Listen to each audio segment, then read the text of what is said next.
Mesdames, Messieurs les ministres et secrétaires d'État, Monsieur le Premier Président de la Cour des comptes, Monsieur le Médiateur de la République, Monsieur le Vérificateur général du Sénégal, Madame le Contrôleur financier, Mesdames et Messieurs les secrétaires généraux des ministères et directeurs de cabinet, Mesdames, Messieurs les gouverneurs de région, Mesdames, Messieurs les recteurs, Mesdames, Messieurs les directeurs généraux et directeurs d'administration centrale, Mesdames, Messieurs les présidents de conseil, directeurs généraux et directeurs d'entités du secteur parapublic, chers participants,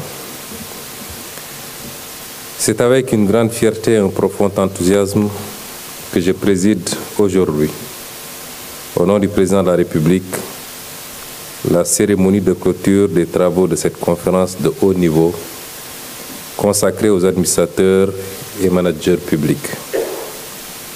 Cette initiative de haute portée stratégique s'inscrit en droite ligne de la vision du chef de l'État, Son Excellence M. Bassirou Diomaye Diakhar Faye, pour une administration de qualité adossée à la doctrine et au principe de rupture systémique décliné dans sa lettre du 8 avril 2024 adressée aux agents publics. Tout au long de cette fructueuse journée, des messages forts vous ont été délivrés. Les ruptures que nous voulons voir advenir nous demanderont beaucoup d'efforts. Votre rôle sera primordial pour les conduire. Mesdames, Messieurs, lors de ma déclaration de politique générale, j'ai pris l'option d'engager résolument le gouvernement dans une stratégie novatrice permettant à l'administration publique de s'adapter aux mutations de notre temps et de faire face aux défis et enjeux futurs avec détermination, agilité, exemplarité, probité et professionnalisme. Je voudrais profiter de l'occasion qui m'est offerte ici pour réaffirmer avec force que le renouveau du Sénégal passe par une administration publique efficace, capable de déconstruire les mauvais choix, de remettre en cause les enjeux organisationnels et d'inscrire son action dans une dynamique de performance, le tout dans un cadre institutionnel moderne. La vision Sénégal 2050, le capital humain et la bonne gouvernance, la gouvernance exemplaire, la transparence, la lutte contre la corruption, la reddition des comptes, la gouvernance de proximité, la déconcentration et la décentralisation, l'intérêt général et la culture du service public, le sens des responsabilités, l'appel à candidature, l'organisation de l'État et de ses procédures, la rationalisation des dépenses, les lettres de politique sectorielle, le dialogue de gestion, le management de la qualité, la transformation numérique, la culture de suivi et d'évaluation, la transformation de la fonction publique. Autant de concepts et de terminologies télégraphiquement extirpés de son allocution de ce matin témoignent que le chef de l'État nous a dressé un large panorama des enjeux qui traversent le secteur public sénégalais. Je noterai particulièrement le diagnostic empirique qu'il en a fait en ces termes. Je cite, « Toutefois, au terme de 9 mois d'exercice du pouvoir exécutif, nous avons constaté plusieurs dysfonctionnements majeurs. Premièrement, un État contraint dont les marges de manœuvre budgétaires et financières n'existent quasiment plus. Une administration républicaine, mais manquant de cohérence et demeurant figée dans des schémas hérités de l'histoire coloniale, alors même que nos réalités socio-économiques évoluent rapidement, marquées notamment par la transformation numérique et l'essor de l'intelligence artificielle. Un secteur public hypertrophié, doublonnant souvent l'administration centrale, budgétivore et dont la contribution aux dividendes de l'État reste trop faible. Des services publics complexes et coûteux, peu conviviaux pour les citoyens, les usagers, les entreprises et les territoires, limitant l'efficacité des politiques publiques et ternissant l'image de l'État. J'ajouterai à ces constatations du président de la République une prévalence et une persistance nocive des pratiques malsaines de corruption, de détournement et de pratiques voisines. L'absence d'une vision et d'une direction stratégique claire et partagée pour une administration au service du développement et notamment d'un secteur privé productif et conquérant. Il en conclut que dès lors, il est impératif de refonder notre administration pour la rendre plus moderne, plus proche des citoyens et plus efficiente dans ses missions. Mesdames et messieurs, chers participants, face à toutes ces constatations, il est urgent que notre gouvernement et notre administration s'ajustent, d'où la pertinence du thème de ce conclave. Cependant, nous sommes conscients que cette transformation ne sera pas aisée au regard de l'histoire, des habitudes et de leurs conséquences. Notamment, constatons que nos administrations sont en partie décalées par rapport à la société. Et pourtant, nous devrons réaliser cette transformation, la réaliser coûte que coûte, vaille que vaille. C'est ce qu'a indiqué ce matin le président de la République, dont l'allocution peut être perçue comme le discours sur le changement. Permettez-moi à présent de vous livrer celui sur la méthode de ce changement. Mais que devons-nous changer de prime abord? Ce que nous devons changer, c'est un système et accessoirement des structures et des procédures. Un système étant un ensemble complexe d'éléments en interaction. On appellera changement systémique un processus qui favorise le changement structurel de tout un système en se focalisant sur la relation entre ces différentes parties. Un changement systémique vise à s'attaquer aux causes d'un problème et pas seulement à ses effets. Pour l'autorité politique, il y a différentes façons de gouverner et de conduire le changement. J'en citerai deux. Procéder par édiction de normes et de directives en décidant simplement ce qu'il faut faire et en s'en remettant au jugement futur du citoyen électeur.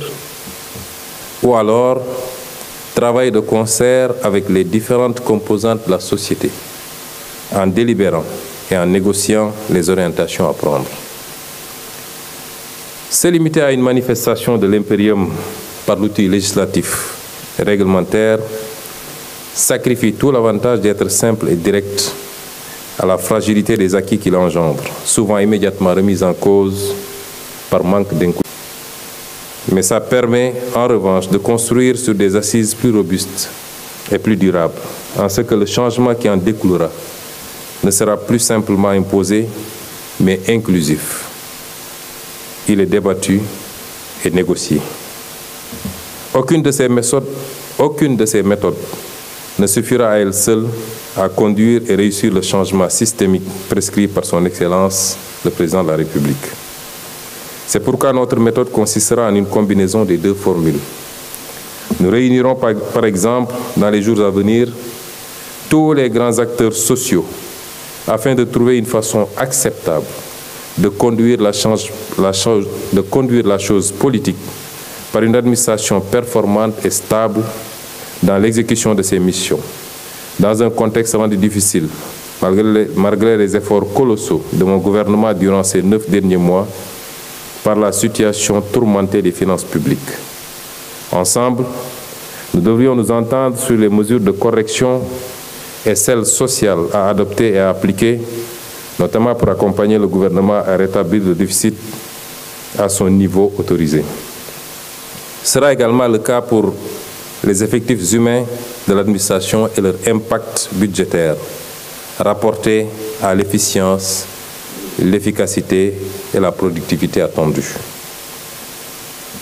Ce sera le cas également du système de rémunération dans la fonction publique qui, du fait des errements politiques dans sa gestion des 20 dernières années, a cessé d'obéir aux normes édictées pour la sauvegarde des équilibres salariaux, gage de stabilité et de sérénité dans l'administration. La commande publique, qu'il convient de rationaliser également. Pour la plupart de ces chantiers, nous ouvrirons les concertations nécessaires, telles que le chef de l'État en a jeté les bases avec l'organisation, dès les premières semaines de sa présidence, des assises de la justice, qui en annoncent beaucoup d'autres. Nous veillerons ensuite à la fidèle normalisation et à la correcte exécution des conclusions qui en découleront. Mesdames et messieurs, chers participants, exécution. Voilà en réalité le ventre mou de notre administration.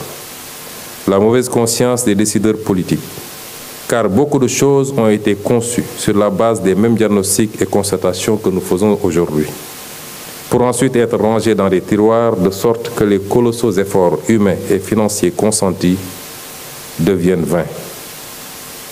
Créé par décret numéro 2017-231 du 7 avril 2017, dans la foulée du Forum national de l'administration tenu en avril 2016, le comité de modernisation de l'administration publique en est la parfaite illustration.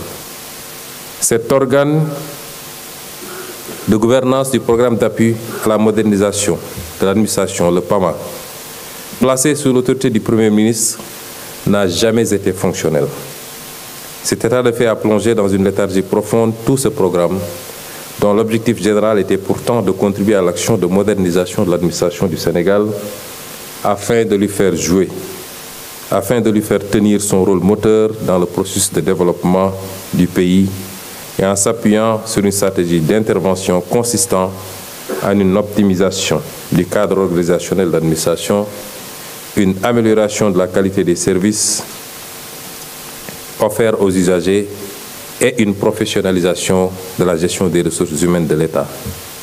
Aussi, la déconcentration et la décentralisation, la gestion axée sur les résultats, le renforcement des capacités de conception et de gestion des politiques publiques, la loi de la fonction publique, la charte de qualité générale de l'administration, le nouveau système de rémunération, le code de déontologie des agents publics, la loi d'orientation de l'administration territoriale, la charte de la déconcentration, le schéma directeur de modernisation de l'administration, et j'en passe, sont autant de chantiers prioritaires, voire vitaux, suspendus depuis bientôt 10 ans. C'est pourquoi nous avons entrepris de relancer ce programme en le restructurant pour l'adapter aux priorités et impératifs du nouveau référentiel des politiques publiques, la vision Sénégal 2050.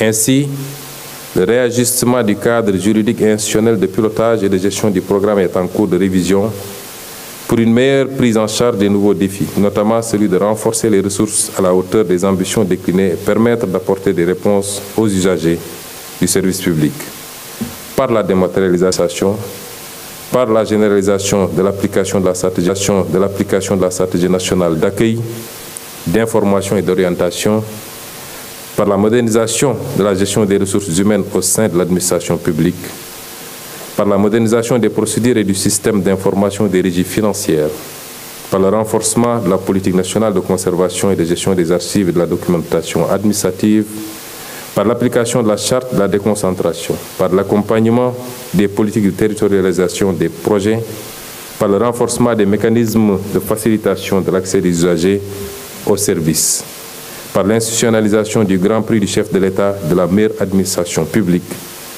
et par la généralisation de l'application de la gestion axée sur le résultat. Quant au pilotage de la transformation systémique, nous partons du constat que le groupe des entités publiques et parapubliques, qui absorbe 70% du budget de l'État, représente un levier opérationnel critique pour la bonne mise en œuvre de l'agenda national de transformation. Mesdames, Messieurs, cette importante rencontre devra être donc le premier jalon pour les acteurs publics que vous êtes, d'une bonne appropriation et d'une bonne compréhension de la vision et du master plan, afin que chacun d'entre vous puisse participer activement à sa mise en exécution. Dans le cadre de chaque structure, chaque structure devra disposer, dans les plus brefs délais, d'un contrat de performance avec des objectifs alignés à la lettre de politique sectorielle de sa tutelle. Lettre qui, elle-même, doit être impérativement alignée au Master Plan 2025-2034. Par ailleurs, au regard de la faible performance actuelle du portefeuille des entreprises publiques et parapubliques, nous avons impulsé un processus de pilotage global centralisé et plus stratégique dans l'optique de les rationaliser, d'améliorer leur gouvernance. Le vérificateur général, aujourd'hui, ce matin, nous a fait étalage d'un certain nombre de manquements. Je n'en citerai que le fait qu'aujourd'hui, quasiment aucun des conseils d'administration ne respecte les standards d'un bon conseil. De restructurer les entités déficitaires afin de faire émerger parmi elles de véritables champions publics, locomotives de la dynamique nationale de transformation. Le tableau de bord ci-devant sera désormais le vôtre. Le changement systémique qu'il ambitionne doit dorénavant être la boussole de votre action. Pour y parvenir, je veillerai personnellement, avec mon gouvernement, à la mise en place du cadre de gouvernance du changement, à la neutralisation des obstacles au changement et au respect strict de la déontologie. En effet, la réussite de cet agenda national de transformation Sénégal 2050, dans ses déclinaisons périodiques, exige une réforme en profondeur de la gouvernance depuis la présidence de la République, où sera logé le Conseil présidentiel, jusqu'au dernier échelon déconcentré et aux entités décentralisées. À la primature, nous veillerons premièrement à l'opérationnalisation et à la dynamisation du comité de modernisation d'administration publique, structure de supervision et d'appui pour conduire la réforme et le renouveau de l'administration. Deuxièmement, à la mise en place d'une structure chargée de coordonner et de suivre la mise en œuvre des projets avec des objectifs clairs, des indicateurs d'effet et des indicateurs d'impact précis. Ce schéma devra dicter dès lors l'organisation verticale et horizontale de l'administration. Enfin, la création de l'Agence nationale de centralisation de la commande publique, dont le projet de décret sera incessamment soumis au chef de l'État. Cette agence permettra de rationaliser les dépenses de l'État et d'améliorer nos marges de manœuvre budgétaires dans le cadre d'un assainissement durable et d'une gestion vertueuse et saine de nos finances publiques. Mesdames et messieurs, chers participants, à l'expérience, il est clair que les seules mesures structurelles, organisationnelles et textuelles ne sauraient garantir à elles seules la réussite de cet immense chantier qui nous attend. Il nous faudra donc identifier, combattre et neutraliser les obstacles au changement. Jadis comme naguère, toutes les tentatives de réforme, de transformation systémique des structures et de l'infrastructure de l'État se sont toujours soldées par des échecs en totalité ou en partie. La faute certainement à la faiblesse des volontés politiques qui les ont portées. Mais la faute aussi et surtout aux vives réticences au changement, au conservatisme bureaucratique et au lobby de préservation d'intérêts de groupes professionnels ou occultes. Pour le premier, je peux vous assurer qu'aussi bien pour son Excellence, le Président de la République, que pour le gouvernement que je dirige, plus qu'une déclinaison d'orientation programmatique, c'est une volonté dogmatique et agissante qui est en marche, basée sur la claire conscience que notre pays n'a d'autre choix que de se réformer, voire même de se révolutionner, au risque de s'enfoncer dans les méandres de ces échecs répétitifs, illustrés par son retard de développement socio-économique. C'est le mandat que les Sénégalais ont donné au chef de l'État, le 24 mars 2024. C'est celui qu'ils ont confirmé à sa famille politique le 17 novembre 2024. Ce mandat sera honoré. Quant au second, qui vous concerne précisément, mesdames et messieurs les administrateurs et managers, ainsi que les équipes que vous dirigez, aucune réticence ou entrave à la volonté politique exprimée par le détenteur du suffrage et chef de l'administration ne peut et ne sera toléré, excepté les cas où il s'agit de s'ériger contre les ordres manifestement illégaux ou de lancer des alertes contre des pratiques en conflit avec la transparence et la déontologie, ce que nous encourageons fortement. Hormis donc ces cas, je m'évertuerai, en tant que chef du gouvernement, à ce que notre administration suive le processus enclenché dans la plus stricte discipline.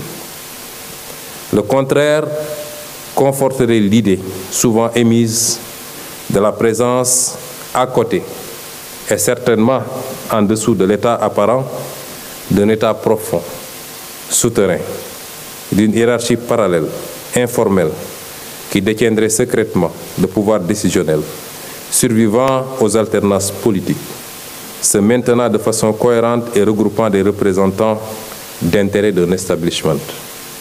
Mon gouvernement agira avec toute l'énergie nécessaire contre toute entrave vicieuse au processus de transformation. Mesdames, Messieurs, chers participants, je ne saurais conclure cette allocution sans vous lancer un appel solennel à bannir et à combattre radicalement toute forme de déviance et de manquement à l'éthique et à la déontologie qui vous régissent.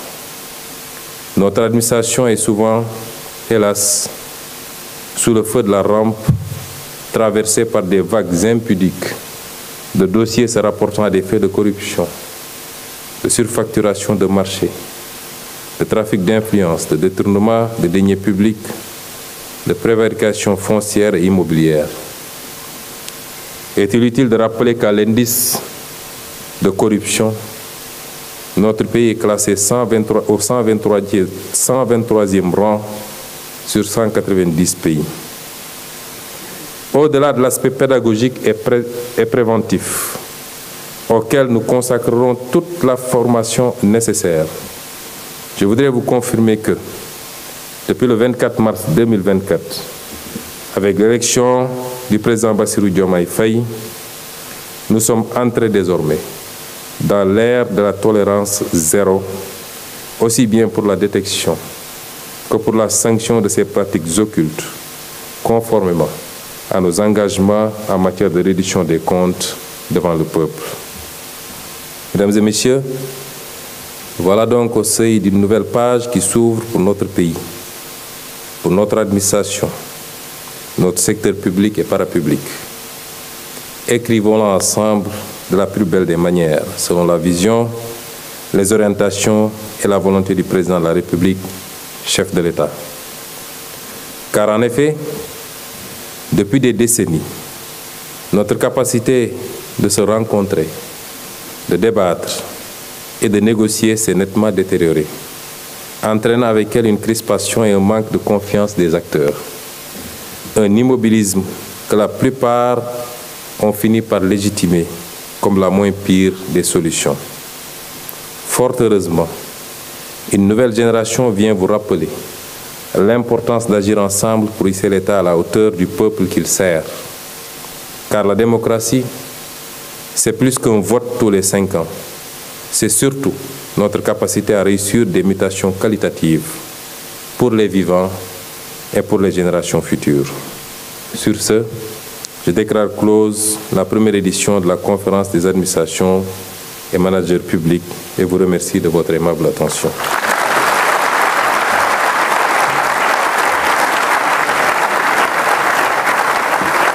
Merci, Monsieur le Premier ministre. Nous invitons les participants à rester en salle, le temps de permettre, Monsieur le Premier ministre, de se retirer. Merci.